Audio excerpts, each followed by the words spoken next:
What's worse, pati si God, binlame mo. Nagtalong kay Lord, bakit ako? Sagot niya, bakit hindi ikaw?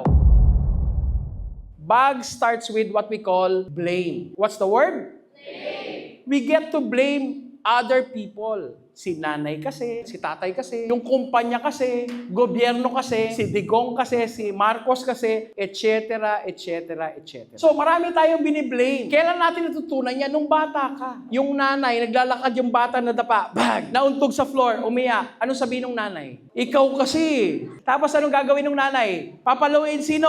Hindi yung bata, yung floor muna.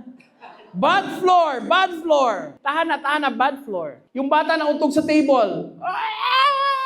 Bad table, bad table. Anong tinuro natin dun sa bata? Patuto ka mag-blame. Kaya pag hindi niya gusto, bad yaya. Lahat bad. Kaya hanggang ngayon, pati yung pagiging late mo, kasalanan nino? Traffic.